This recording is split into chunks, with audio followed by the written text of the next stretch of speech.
The purpose of wairua in this approach is one that's often misunderstood.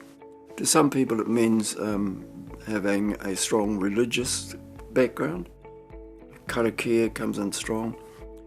But it's much broader than that too. For some people, wairua is about te reo Māori, or wairua is about kapahaka. And for some people, watching the sun come up in the morning is about wairua.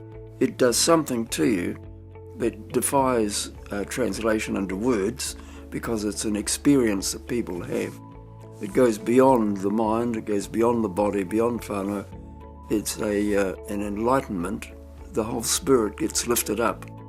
So wairua is a dimension which is often felt rather than spoken about. So people know when their spirit is being lifted because they feel it. They may not interpret it that way, but they know that there are certain things that just give them a lift.